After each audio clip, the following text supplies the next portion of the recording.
معزز سامعین گرامی قدر، ابھی قوم، امت اور پاکستانی قضیہ فلسطین سے باہر نہیں تھے نکلے کہ انڈیا کی طرف سے سنتاس معاہدے کو معطل کرنے کی خبریں آپ سب جانتے ہیں۔ پہلگام میں ایک واقعہ ہوا، اس واقعے کو بنیاد بنا کر ابھی واقعہ ہوا، واقعے کو گزرے ہوئے 1 گھنٹہ نہیں بیتا، 1 گھنٹہ کوئی تفتیش نہیں، کوئی FIR نہیں، کوئی تحقیق نہیں، براہ راست انڈیا نے اس واقعے کا الزام پاکستان اور پاکستان کی فوج کے اوپر لگا دیا۔ پہلی بات یہ آپ ذہن میں رکھیے، چاہے پاکستان کی فوج ہو، چاہے میں اس سے بھی ایک سٹیپ آگے بڑھتا ہوں، چاہے جہاد کرنے والا کوئی شخص ہو، کسی عام شہری کو نشانہ بنانا اسلام میں جائز نہیں ہے۔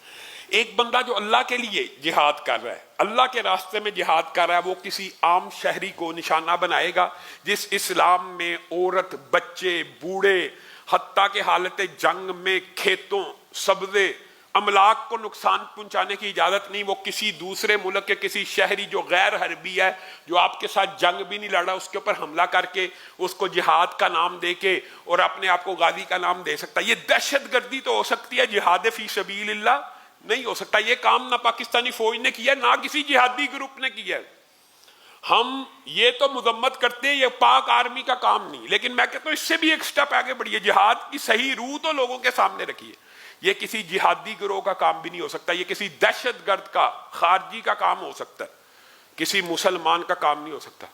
اور یہ ایک متفقہ عقیدہ علماء کا، اور پوری دنیا میں اس واقعے کی مذمت کی گئی، پاکستان نے بھی اس واقعے کی مذمت کی، لیکن اس واقعے کا الزام پاکستان کو کے اوپر تھوپنے سے یہ بات سمجھ آئی کہ یہ پہلے سے سارے کا سارا ماحول تیار شدہ تھا کہ جیسے ہی واقعہ ہو پاکستان پہ الزام لگا دیا جائے۔ اور یہ مودی صاحب اس کام کے عادی ہیں، پہلے بھی یہ کام وہ کئی مرتبہ کر چکے ہیں۔ جب الیکشن آتا ہے، بہار میں اب الیکشن ہے، الیکشن کا ماحول ہے، الیکشن جیتنا، مودی کا بھارت کا وزیر اعظم بننا خود ہندوستان کے لیے ایک سوالیہ نشان ہے۔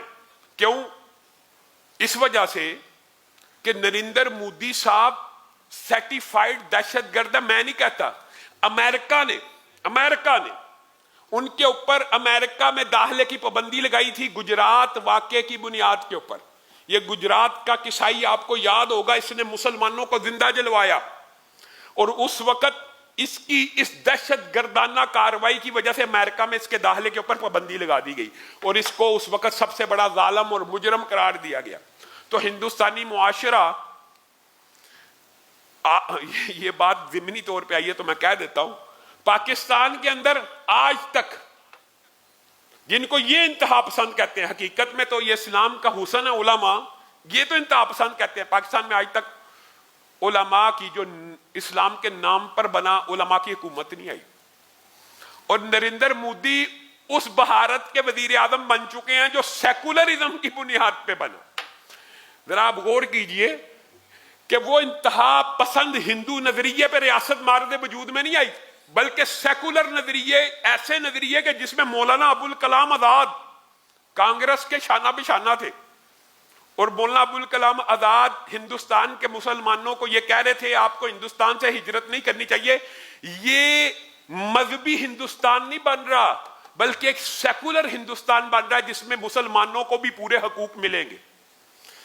جس ہندوستان کی بنیاد سیکولرزم پہ ہے، وہاں پہ نریندر مودی صاحب وزیر اعظم ہے۔ یہ ہندوستان کے وجود کے اوپر بھی ایک سوالیہ نشان ہے۔ یہ سیکولر ہندو ہے کہ انتہا پسند ہندوستان ہے، یہ سیکولر ہندوستان ہے۔ آپ نے وقف املاک کا بل اور مسلمانوں کے ساتھ مودی صاحب جو کچھ کر دیا ہے، مسلمان وہاں پہ جس ازمائش، تکلیف اور کرب کا شکار ہے، ہم یہاں سے پاکستان سے اس لیے بیانات نہیں دیتے کہ وہاں کے مسلمان ازمائش اور تکلیف کا شکار نہ ہو جائیں۔ جیسے مولانا فضل الرحمان نے ایک دفعہ بیان دیا کہ ہمارا بھی جی چاہتا ہے دارالعلوم دیوبند میں چائے پی جائے، تو وہاں کے پھر علماء نے لکھا کہ آپ ہمارے لیے یہاں پہ، اسی لیے ہم بھی مدارس کے، بنارس کے سلفیہ جو دارالحدیث کے لوگ ہیں ان کو آزمائش اور مشکلات میں نہیں ڈالنا چاہتے، لیکن آپ کو ہندوستانیوں یہ بات کہنا چاہتے ہیں وہ وقت قریب ہے جب ہندوستان کے قلب سے نئی اسلامی ریاستیں مارد وجود میں آئیں گی، اور آئیں گی، آپ دیکھ لینا انشاءاللہ ہماری زندگی میں آئیں گی۔ آپ جو ظلم اور تشدد اور بربریت، وقف املاک، ہم پاکستان کے اندر وقف املاک نہیں مانتے، پاکستان اسلامی ملک ہے، یہاں پہ ہم وقف املاک کا، آپ کو پتہ ہے عمران خان کے دور میں علماء نے کس سختی سے اس بل کو ریجیکٹ کیا تھا، وہاں سیکولر بھارت میں وقف املاک کا بل پاس ہو گیا، یعنی مسلمان کی جتنی وقف کی مسجدیں ہیں، بلڈنگیں ہیں، مدارس ہیں، وہ ریاست جس پرپس کے تحت چاہے، اور وہ مسلمانوں سے اختیارات شروع کر دی گئی ہے۔ اور آج سیکولر بھارت کا یہ گندا اور گھناؤنا چہرہ پوری دنیا دیکھ رہی ہے کہ مودی ہندوستان اور ہندوازم کو بھارت میں فروغ دے رہا ہے کہ سیکولرزم کو فروغ دے رہا ہے۔ اور کون ہے جو کہتا تھا بھارت ایک مذہبی ریاست نہیں ہے، سیکولر ریاست ہے، اس کے مقابلے میں پاکستان ایک مذہبی ریاست ہے۔ پاکستان ایسی مذہبی ریاست ہے، یہاں علماء کی کبھی حکومت نہیں آئی، اور وہ ایک ایسی سیکولر ریاست ہے جہاں پہ ان کا کٹر ہندو انتہا پسند تنظیم کا سربراہ وزیر اعظم بن چکا ہے۔ آپ دیکھیے کوئی عدل کا پیمانہ، کوئی موازنہ، اور مودی صاحب اس خوش فہمی کا شکار ہیں کہ پاکستان میں سرجیکل سٹرائک کر دی جائے گی، فلاں کو مار دیا جائے گا، فلاں کو مار دیا جائے گا، جیسے پاکستانی فوج سو رہی ہے۔ یاد رکھیے اسٹیبلشمنٹ اور فوج کے ساتھ سیاسی جماعتوں کے اختلافات ہو سکتے ہیں، اور ہوتے آئے بھی ہیں، لیکن ہندوستان کے مقابلے میں اللہ کے فضل و رحمت سے، اور میں پی ٹی آئی کے نوجوانوں کو بھی کہنا چاہتا ہوں، اللہ کے لیے اس وقت آپ کو پاکستان کا دفاع کرنا ہے سوشل میڈیا کے اوپر، عملی طور کے اوپر۔ اگر خدا نہ خواستہ، یہ بات خدا نہ خواستہ میں کیوں کہہ رہا ہوں، کیونکہ یہ رسول اللہ کی حدیث ہے کہ جنگ کی طلب نہ کرو، جنگ سے عفیت مانگو، لیکن جب جنگ مسلط کر دی جائے تو پھر جنت تلواروں کے سائے تلے ہوتی ہے۔ اور یہ مسلمانوں کا عقیدہ اور نظریہ ہے کہ اگر جنگ مسلط، اللہ پاکستان کو اس جنگ سے بچائے، لیکن اگر جنگ مسلط ہو گئی تو یہ پاکستان کی ساری عوام پاک فوج کے شانہ بشانہ انشاءاللہ جنگ لڑے گی، اور مجھے اور آپ کو اس کی تیاری بھی کرنی چاہیے۔ کیوں؟ من مات ولم یغزو ولم یحدث نفسہ بالغزو، جو بندہ مر گیا اور اس نے اپنی زندگی میں کبھی بھی کافروں کے خلاف جنگ کی نیت اور ارادہ نہ کیا، وہ نفاق کے ایک شعبے میں مرا ہے، نفاق کے ایک حصے میں مرا ہے۔ جنگ کی طلب نہیں کرنی، جنگ کی تمنا نہیں کرنی، لیکن دشمن کو یہ پیغام دے دینا ہے کہ آپ کا مقابلہ 8-10 لاکھ پاکستان کی فوج سے نہیں ہے، 24 کروڑ مسلمانوں سے، اور اللہ کے فضل سے ہم یہ جنگ لڑنے کے لیے تیار ہیں۔ تیار ہے کہ نہیں؟ آپ کیا سمجھتے ہیں مسلمان کے لیے شہادت ہے مطلوب مقصود مومن، نہ مال غنیمت نہ کشور کشائی۔ آپ اس قوم کو للکار رہے ہیں جو ہمیشہ کی زندگی کے اوپر یقین رکھتی ہے، ابدی زندگی۔ ہماری تو زندگی ہی موت کے بعد شروع ہونی ہے۔ ہندوستان کے یہ لوگ یہ نہیں سمجھتے کہ یہ مسلمانوں کی زندگی شروع ہی مرنے کے بعد ہوتی ہے، اور جنت تلواروں کے سائے تلے جس امت کا نظریہ ہو، اور جنت جہاد کے راستوں پہ، اور خون کا قطرہ زمین پہ گرنے سے پہلے سارے گناہوں کی معافی کی نوید ہو، اور سرحدوں اور بارڈروں پہ پہرا دینے والی آنکھ کے اوپر جہنم کی آگ حرام ہو، اس قوم سے یہ جنگ لڑنا چاہتے ہیں۔ اور یہ بات بھی یاد رکھ لیجئے، یہ بات ہم کہیں تو بڑی بن کو بری لگتی ہے، یہ دیکھا جی پاکستان کا مولوی جی خبریں چلاتے ہیں اور کیسے کیسے میرے نام کے ساتھ الزامات منسوب کرتے، ہم کہیں تو ان کو بڑی تکلیف ہوتی ہے۔ یہ جی کہ نیوکلیئر ویپن چلانے کی دھمکی، یہ ہم نے چلانے کے لیے بنایا ہوا ہے یا دکھانے کے لیے بنایا ہے؟ یہ چلانے کے لیے بنا ہے۔ اگر تم کسی محاذ کے اندر کامیاب ہو گئے، آگے بڑھ گئے، تو یہ ہم نے کھلونے نہیں رکھے ہوئے، یہ پاکستان کی آرمی اور سلامتی کونسل اور اسی نے چلانا ہے۔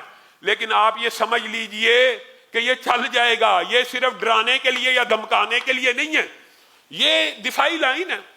اگر خدا نہ خواستہ جنگ میں کسی محاذ کے اوپر شکست بھی ہو گئی تو یہ ایٹم بم ہم نے ایسے ہی نہیں رکھا ہوا، اور پاکستان کی ویسے کو قوم اور عوام ہی دست بدست بھی جنگ کرنا چاہیں تو اس کے لیے بھی تیار ہے، اور اللہ کے فضل و رحمت سے آپ کو یہ کمپین سوشل میڈیا کے اوپر بھی چلانی چاہیے۔ اور لیکن اس کمپین کے دوران وہ کچرا ایل کو نہیں بھولنا، اللہ تعالیٰ نے اس کے اوپر عذاب علیم کو مسلط کیا ہے، آگ لگ گئی، اللہ تعالیٰ اس کا بیڑا غرق کرے۔